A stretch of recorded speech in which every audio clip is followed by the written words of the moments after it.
Welcome to our channel. Let's begin the journey.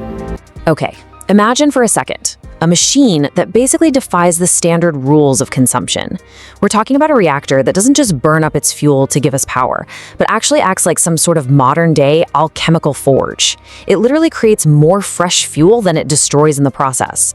I know, it sounds straight out of science fiction, but it's entirely real and it is firmly grounded in reactor physics.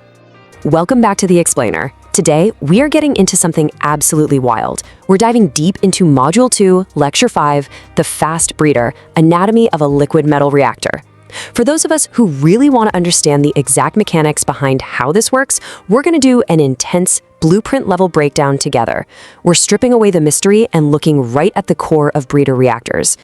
Here's our roadmap for this explainer. First, the alchemy of breeding. Second, fast neutrons. Third, hexagonal lattices. Fourth, liquid metal sodium. And finally, the void coefficient. All right, Section 1. The alchemy of breeding and creating new fuel. So what is the ultimate metric here? Well, in the world of reactor physics, your ultimate score is called the fissile conversion ratio, or the CR. It's actually a pretty simple concept. It's just the ratio of fissile material produced divided by the fissile material destroyed. Basically, this number dictates whether your reactor is just an incinerator, burning up nuclear fuel, or an actual engine of creation. To put that into perspective, let's compare the two. A traditional reactor has a conversion ratio of less than 1. It consumes way more fuel than it makes, so eventually it runs out. But a breeder reactor, that is when the ratio crosses that magic threshold. You achieve a true breeding ratio, specifically when the conversion ratio is greater than 1. It is actively breeding new, usable fissile material from the surrounding isotopes at the exact same time it's generating power. It's amazing. Moving right along to Section 2, fast neutrons and unmoderated physics. Now, to keep these neutrons moving fast, the engineering rules are incredibly strict. In fact, they totally flip standard reactor design on its head. First off, absolutely no moderator is used. None. In a traditional setup, you'd use low-mass materials like water or graphite to purposefully slow those neutrons down. But here, we have to completely avoid low-mass materials. And because these neutrons are zipping around incredibly fast, the probability of them actually hitting a target drops significantly. Because of that drop in probability, we require much higher fuel enrichments. Typically, we're talking between 10 to 30% of either uranium-235 or plutonium-239 just to sustain the reaction. So, unlike thermal reactors, where we intentionally moderate the neutrons to this sluggish pace to up the chance of fission, fast reactors are all about raw, unadulterated speed. By refusing to slow those neutrons down, we preserve their incredibly high kinetic energy. And that specific energy is exactly what's needed to drive the alchemical process.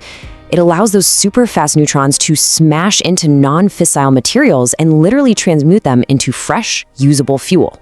Next up, Section 3, hexagonal lattices and our core architecture. If you look at the core architecture, you'll notice it uses these densely packed hexagonal fuel lattices. You might be wondering, why hexagons? Well, in a fast reactor, you want to absolutely minimize the space between your fuel rods. Hexagonal packing is insanely efficient for this. It significantly reduces the coolant-to-fuel ratio. By packing the fuel together as tightly as humanly possible, you keep that extremely fast neutron environment highly concentrated and tightly contained. But here is the craziest part. The actual magic of breeding, that doesn't usually happen right in the center of the core. The breeding typically occurs in a blanket of uranium-238 that physically surrounds the core. As those high-speed, fast neutrons inevitably leak out from that tightly packed hexagonal center, they slam into the surrounding blanket. The uranium-238 essentially catches those escaping neutrons and transmutes into fresh, fissile plutonium-239. So the core burns and the blanket breathes. All right, Section 4, liquid metal sodium and taming the coolant. Do you remember our very first rule? No low-mass materials. That means water is strictly 100% forbidden in the core. If you put water in there, it would be a catastrophic mistake because it would instantly slow the neutrons down. Instead, the coolant is usually a liquid metal. We're talking sodium, a sodium-potassium alloy, or lead bismuth. Now, the huge advantage here is that these metals operate at a very low pressure, only around 1 megapascal, which is a massive difference from intensely pressurized water reactors. But to keep the metal liquid and effectively move all that massive heat out of the dense core, it requires extreme high-temperature operation. Take a look at the famous BN600 reactor design. You can clearly see the main coolant pumps for both the primary and secondary circuits. The heat gets transferred out of the fuel core by that primary liquid metal, it passes through a heat exchanger, and is eventually used to boil water into steam to turn the turbine. But because we're dealing with liquid metal, this entire transfer process is incredibly delicate. Now, whether a plant uses a pool design or a loop design, fast breeders mandate a very specific, non-negotiable architecture. A 3-loop system. You've got the primary loop, the intermediate loop, and finally the steam generator. But why 3? Why wouldn't we just use the ultra-hot primary metal to instantly boil the steam and save a step? Let's actually trace the intense thermal journey of that sodium to understand why. Step 1. The incredibly hot primary sodium flows directly through the core, picking up all that massive heat. Step 2. This heat is transferred over to an intermediate loop of sodium. This step exists purely to isolate the primary loop. Then, step 3, that intermediate loop travels to the steam generator to safely boil the water and spin the turbine. That intermediate middle step is absolutely vital because the engineering stakes here are staggering. As our sources explicitly note, sodium reacts violently with water. Seriously, think of it like an aggressively explosive bath bomb. On top of that, the sodium passing directly through the nuclear core actually becomes slightly radioactive. So that intermediate loop is there to guarantee that the radioactive sodium never ever gets anywhere near the highly reactive water. Which brings us to our final section, number 5, the void coefficient and maintaining a very delicate balance. Okay, so in reactor physics, the void coefficient is defined as the reactivity change per percent change in the void fraction within the core. Let's put that in plain English. If your coolant gets too hot and starts to boil, it forms these empty steam bubbles, which we call voids. The void coefficient measures exactly how your reactor's power level behaves the second those voids start forming. And this is where reactor designs drastically diverge from one another. In your standard light water reactors, this coefficient is always negative because the water is acting as both the coolant and the moderator. If the water boils into steam, it loses its ability to moderate, so the reaction just slows down safely.